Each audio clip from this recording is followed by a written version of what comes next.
Are you proud to be Hispanic? Hispanics in Florida now have the first Hispanic car license plate in the United States. Be a proud Hispanic. Put the Hispanic plate on your car. I want to be a doctor. I want to be a scientist. I want to be an engineer. I want to be a police officer. I want to be a professional dancer. By getting the Hispanic plate for your car, you will support scholarships and community programs. Call now or visit HispanicAchievers.org. My name is Nilmari Zapata, and I am a Latina role model because I believe that you can overcome any circumstances that come in your way and be the best version of yourself. Hello, I'm Sandra Rivera, and I'm a Latina role model. Whatever your struggles are in life, whatever you don't have or don't have access to, don't use that as an excuse for not pursuing your dreams and moving forward. Get out of your own way and get out of your comfort zone, and you will be amazed at the growth that you will experience. Hi, I'm Danny Ramos, and welcome to this week's edition of Hispanic Speak Out TV, brought to you every week, 9:30 p.m. on Bright House Cable. Don't forget to stand by. Immediately after this show, we have Latina Role Models, which features Hispanic women and their contributions to our society and the challenges that they faced. I'm here with Jose Miranda and Alma Otero. How are you, Jose? What's up? How are you? How are you? I'm doing great. How about you? Good, good. Listen, you know, we did a real, you know, very kind of combative thing last week with Hilary Clinton and the Republicans. Yeah. There's a new book coming out called Clinton Cash. Okay, it will be out May 5th, which right now Barnes & Noble is taking orders on, because I did call to find out, and they said I got to run down there to buy it because they have a long list of people waiting. And then I can go pick it up on May 5th. But the book is basically about all the transactions that Hillary did during her Secretary of State job and the millions and tens of millions of dollars that she collected. Now, nobody's, you know, the implication is that she's doing something improper, at least in some cases unethically, but the real question is, that doesn't make it against the law. You know what I mean? So we're going to have to see how all of this turns out, whether it's all hoopla, whether it's a Republican based attack. And even if the book might have been created specifically to derail her presidency, we don't know that yet. But what we do know is that the New York Times participated in the book, and so did the Wall Street Journal. And the New York Times is a Democratic stronghold.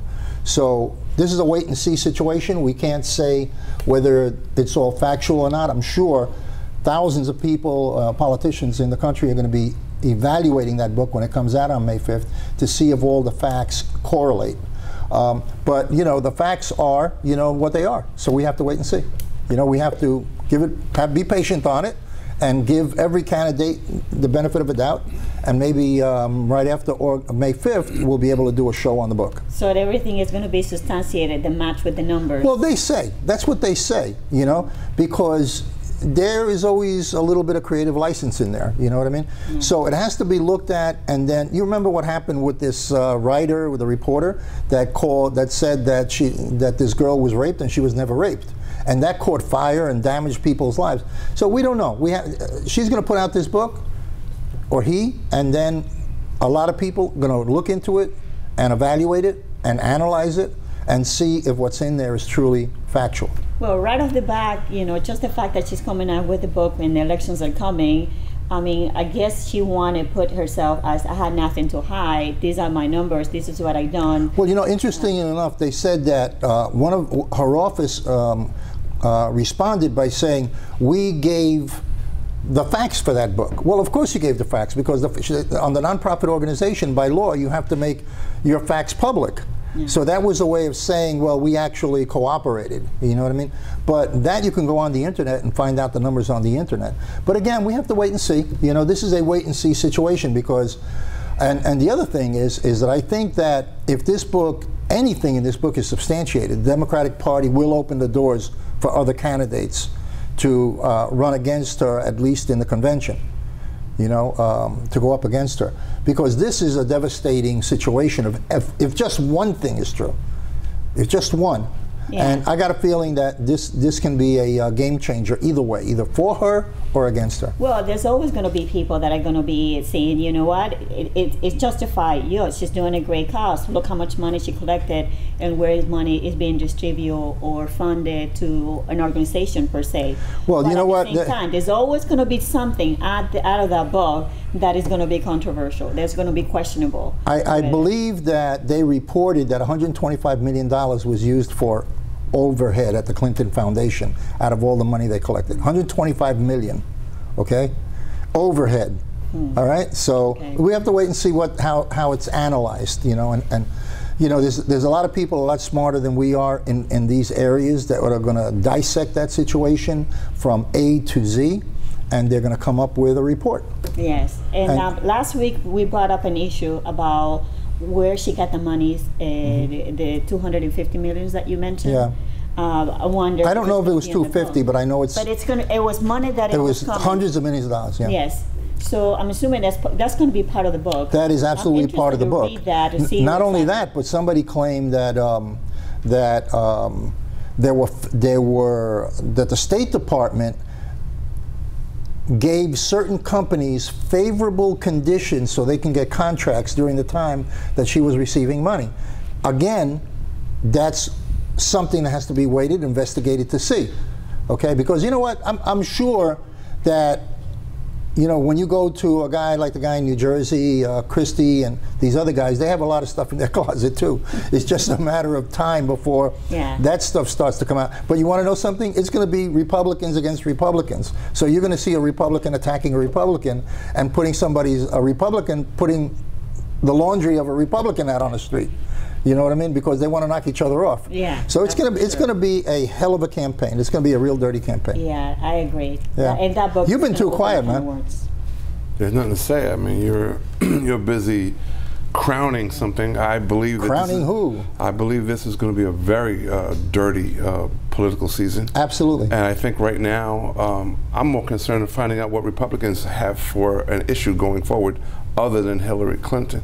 And so far, I've seen zero. Well, you know, they're coming out like Rubio came out with a financial plan. They're coming out with plans, but what's all happening is it's all being overshadowed with this book coming out. Where are they on immigration? Where are they on jobs? Well, each one, when you say they, each one has their own immigration plan. No one has put it forth, and yes, you can't go with Rubio. Rubio was first for immigration, and now he's against it. You mean like Obama was with abortion? No, I'm when talking about 2 years ago. I'm talking about right this minute, and we could have had the immigration bill passed, in a bipartisan fashion. It wasn't. Okay. Okay, so.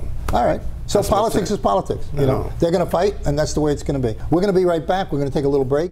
Hi, I'm Gloria Puerta from Feed and Fortify Community Organization, today in Latino Role Model. And, you know, be yourself. Try to have your purpose in life and be a legacy of service. My name is Hilary Clinton, and I'm a founder and mentor of Daughters of the Mighty King mentoring program for young girls. I am inspired and encouraged to be here because I want to see a new generation rise up.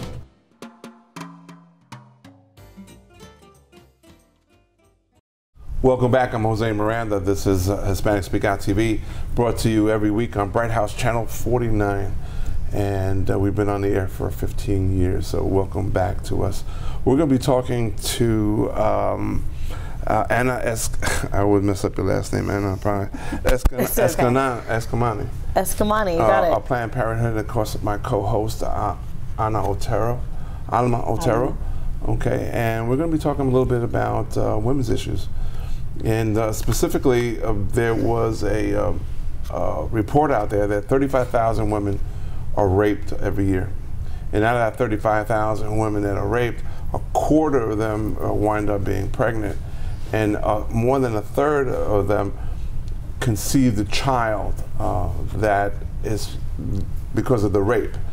And the other kicker to this is that now the people who have assaulted them want parental rights, right? That means they want to show up at Denny's once a week and visit with their kids. They want to see how the child's growing up, and in some cases are actually trying to get the child back from the person that they attacked.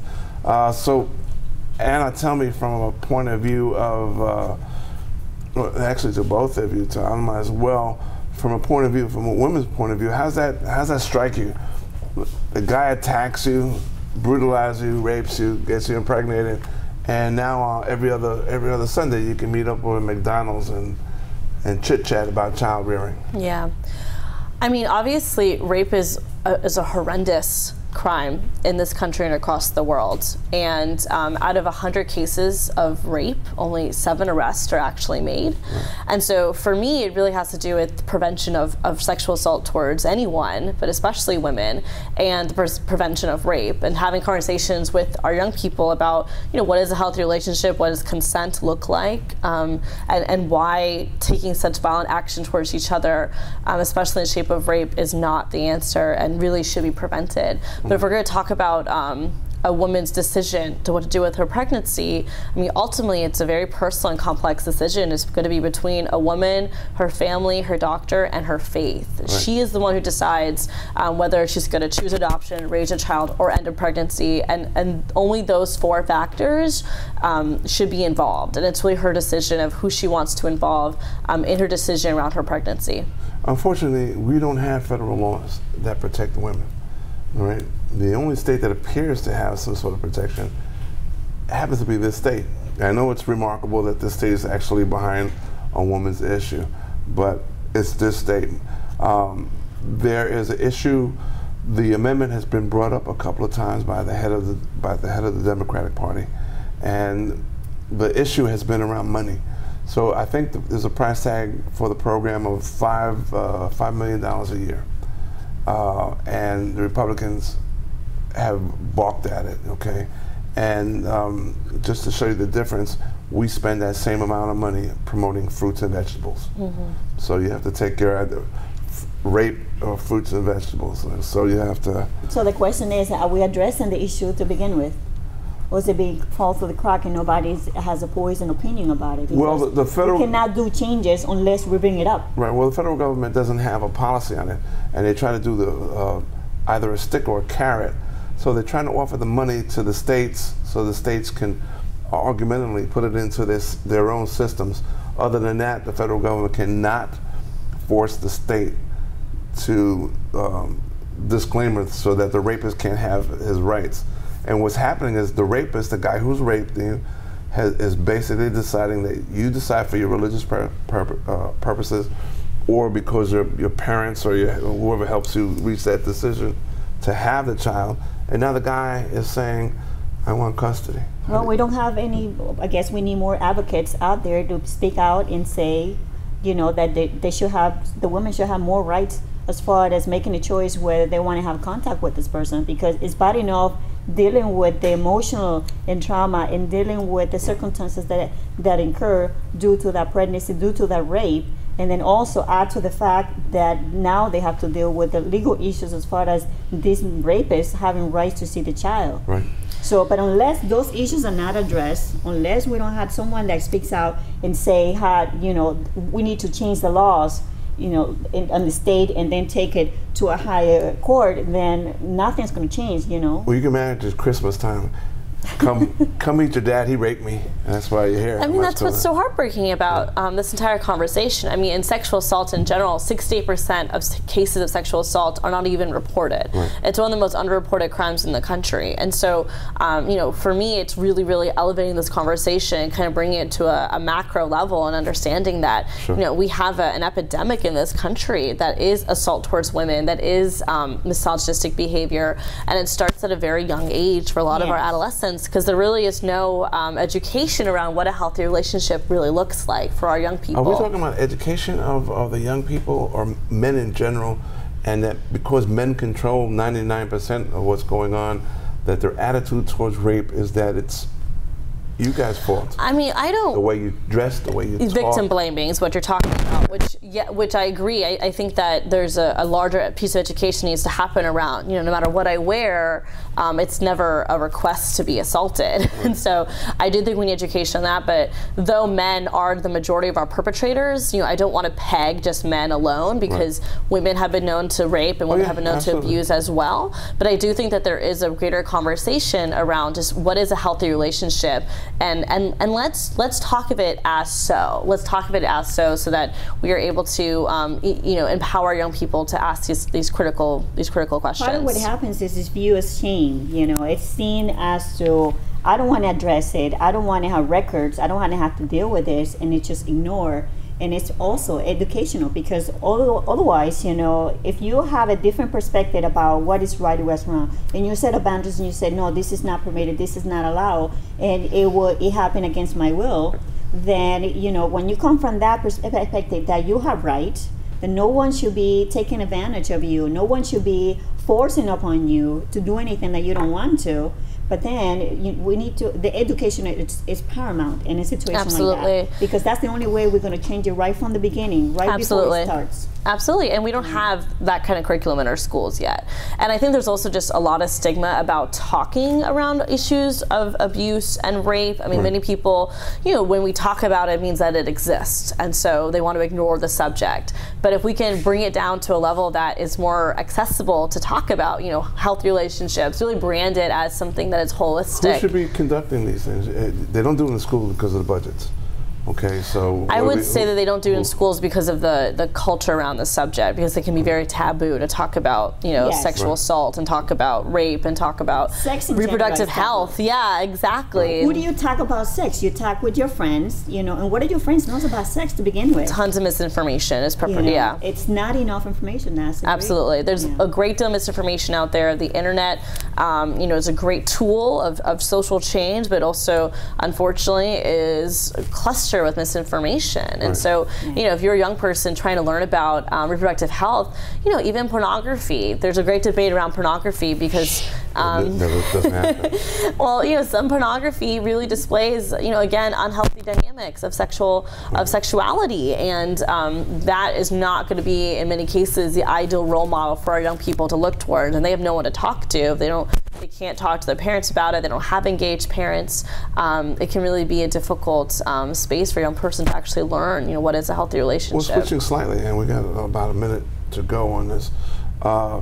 If our legislature is also run by men predominantly, how are they dealing with the sexual questions, especially with Planned Parenthood and stuff?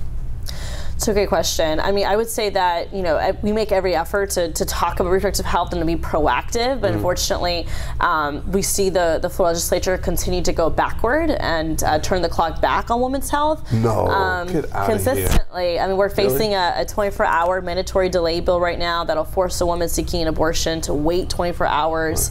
We're also looking at the limitations around sexual assault and when a woman can report, and we have some legislators that are wanting to push that to 10 years, and now there's pushback to 6 years to be able to report a case of sexual assault. And so, yeah, unfortunately, women's health is an issue that's often neglected by the legislature. Well, on that note, I want to thank you for taking the time out to come in and hang out with us. We got to have you back. Alma, it's always a pleasure to have you by my side. Thank you for having me. Okay, Thank you. And we'll definitely follow this up, especially with what's going up in Tallahassee. I'm Jose Miranda. This is Hispanic Speak Out TV. We'll be right back. Are you proud to be Hispanic? Hispanics in Florida now have the first Hispanic car license plate in the United States. Be a proud Hispanic. Put the Hispanic plate on your car. I want to be a doctor. I want to be a scientist. I want to be an engineer. I want to be a police officer. I want to be a professional dancer. By getting the Hispanic plate for your car, you will support scholarships and community programs. Call now or visit HispanicAchievers.org. Hi, I'm Danny Ramos, and welcome back to Hispanic Speak Out. And we're going to talk a little bit about the presidential candidates, which we did last week. We talked about Hillary, we talked about the Republican candidates, and we viewed some opinions on that. This is Jose Miranda, which you know, he was on the show this show previously, and Lisa Pino, and she's from Cuban background, and Greg Perkins, who is the host for EDU TV, Education TV, which will be coming out in a couple of weeks. Let's talk about. We did the show on Hillary, you know, and that was very controversial. But we also I attacked some of the Republican candidates because I don't particularly like too many of the Republican candidates either. Going back to the Hillary situation, I think that if Hillary doesn't make it or does not proceed for any reason, I think Warren. And what would that reason be, then? Whatever reason. Warren, Elizabeth Warren. Okay. I think that Elizabeth Warren would make a fantastic female president, woman president. I think she'd make a fantastic president. I think she's got unquestioned integrity. I think she's got great skills as far as managerial skills, and I just think that she would make a great candidate. How do you feel about that? I think she'd make a great candidate too, but the reason she's not going to run, I don't think she's as political as, let's say, a Hillary or a Marco Rubio. So I just think she's a purist, and she doesn't want to play the games that it takes to become president. Yeah. So what kind of games are we talking about, Jose, to become president?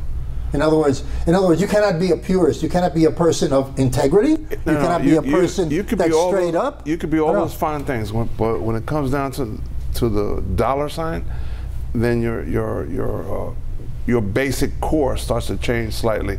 Not necessarily. You mean for recruiting money? Recruiting money, not necessarily for you, but at least for all the folks around you who will be dictating to you.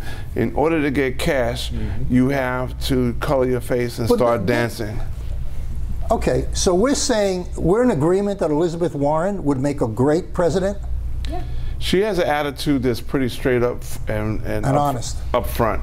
Okay. And she's for the regular man. Forget about the money part. Forget about the money part. Just her as a person, as a human being, would she make a great president? Yeah. Well, you could tell by her Senate campaign when she ran in Massachusetts. Okay. When she tackled the person that was supposed to be, you know, anointed to come in, and she beat the pants out of him. And he tried all kinds of negative things against her, to her Indian background and things like that. She stayed the course. So she has an indigenous background. Yes, she does. Okay. Okay, and the fact is that big business, banks, credit card companies fear the caca out of her because she thinks they're ripping off the public.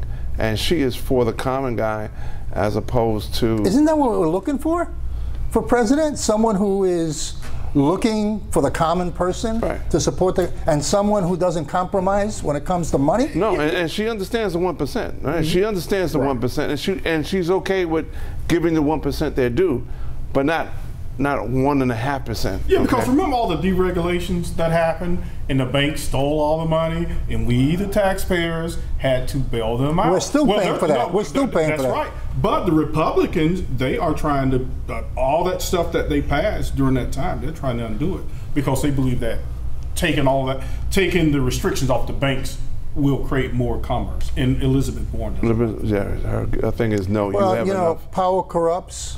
You hear that? Absolutely. And absolute power corrupts absolutely. And that's part of the banking system that we have. Well, she feels Wall Street's been out of control for a long, long time. Do you agree with that? I agree with that. Yeah, I agree with that also. So I think you have completely unbridled. You got a couple of guys up there that have so much power in Wall Street that people don't matter anymore. Right. You know, it's the money. The money's outrageous. Yeah, yeah. And by the way, the far left Democrats, they don't like that about Hillary. They think she's too close to Wall Street. Oh yeah? Yeah. Do you think she's too close to Wall Street? Probably. Do you think she's too close to Wall Street? I believe it's my understanding she does take some Wall Street money. You see, and I don't know how much. You know, but you know what? She's not the only one. You know, because the Bushes did it. Right. Every president. It's part of the system. Exactly. It's part of the system, which goes back to we should revamp the entire financial definition of how to run elections in this country. Okay. You know, you need $2 billion, I think. I think it's some crazy number. You don't need it. That's what they're raising now. I don't think you need $2 billion to run, but... Had the Republicans not passed that bill? Which one? That allows the wealthy, the really, really wealthy, to sponsor presidential things. Right now, you got a handful of people that will control the presidency of the United States. That's outrageous. I would think, outrageous. How many people?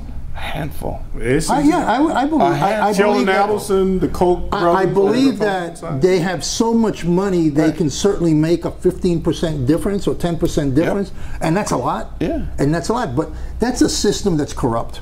Oh yeah. You know, and you know what I said? I think Elizabeth Warren would clean that all up. Yes, she would, and that's why that's why she will not be allowed to become president of the United States, because that's the order of business. You can see the bankers now crying, please, no, they'll pay anybody to run against her. Yeah. Regardless, they're still going to do what they want to do. Right, and they can't find dirt on her. That's the cool thing about it. That's beautiful. They can't find I think that's dirt terrific. on I mean, how can you even get elected to one office in this country and nobody can say something bad about you? No. You know? She would be a really good model as a president who's a woman. We've already had an African American president. Now it's time to have a woman as president, and I think that would be great. Well, especially if she qualifies for it. We need qualified people. We've gone off the track with the presidency because it's no longer a question of whether you can do the job. It's a question of whether your ethnicity, or whether you have the money, or whether you come from generations of political power. You know, like the Bushes do. I disagree with that. I don't think. You don't think the Bushes? No, it's not ethnicity. Do you think that? I just think Barack was just a qualifying guy. Do you think that Jeb? I'm talking about him. Do you think that Jeb Bush would be running for president of the United States if they didn't have that political empire behind them, with all of these people that have vested interests in him becoming president? So I take it that you don't like this whole notion of a dynasty. I don't like the idea of Bush's background, because I know that if Bush becomes president, a lot of previous operators he's going to rely on that come from the historical Bush presidencies. You know, he's going to bring in people. I trust these people, but he's not going to bring in new people. Although he says I just don't believe it. So that means you'll be voting for Hillary, right? I know. I'll be voting for Elizabeth Warren. She's not running. Sorry, David. Come on, Elizabeth. We got to get you in there, girl. You know. You're going to have to write in Jose's name as a write-in candidate. Oh man, I don't like the Hillary situation because of the money situation. You know, but because she complains that CEOs are making so much money, and she makes more than a lot of the CEOs from the Fortune 500. Okay. She literally makes more money. But she's right though. We have people making obscene amount of money, and that's okay. Her too. And that's okay on her too. But maybe they need to make just a little less. Well, to how give about back. getting somebody who doesn't make obscene money, who cares more about people than money? Because then they'll Elizabeth be Warren. Could you imagine someone, let's say, making a $30,000 background, going into the presidency that makes $400 and change and influences $1 billion? How much do you think that boy's attitude will remain the same? You want to know something? Based upon what you guys have said and what I hear about Elizabeth Warren, I don't think she can be bought. I don't think, and she won't. But for that reason, she wouldn't be able to raise. That's what I was about to say. Yeah. So that means election law financing has to be completely redone. Yes. I mean, the guy flew into the White House with his little helicopter about that. He shouldn't have done that, but he did make a statement. Yeah. But I think that on the Democrat, and maybe somebody else will pop up. I don't know. We haven't seen the end of it. Right. But I would rather see Elizabeth Warren president of the United States than Hillary Clinton. I want to see a lot of Republicans run for office. They are. What are you kidding? There's about 50 guys running. I want at least 20 Republicans running for president. Okay. Why? Okay. Because they'll kill each other. Yeah, but in the end. So for your amusement, basically. But you want to know something? That's part of the vetting process. That's part of the vetting process. Yes, and because the Republicans themselves will knock each other off, so there's only one man standing. We need. The question is, who is that one man? We need the guy from Maryland. We need to enjoy politics. Or Walker. We need to enjoy politics, so they should all get there as much as possible. The debates are going to be a lot of fun. Okay, we ran out of time. Elizabeth Warren for president if Hillary loses some footing. This is Danny Ramos, Jose Miranda, Greg Perkins, and Lisa Pino, who came from Cuba. Not too long ago, but she's young. We'll see you next week.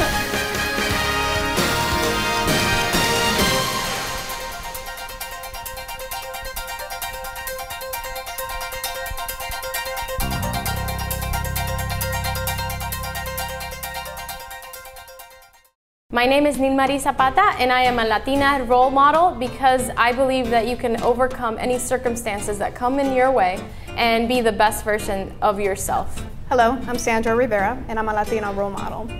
whatever your struggles are in life, whatever you don't have or don't have access to, don't use that as an excuse for not pursuing your dreams and moving forward. Get out of your own way and get out of your comfort zone, and you will be amazed at the growth that you will experience.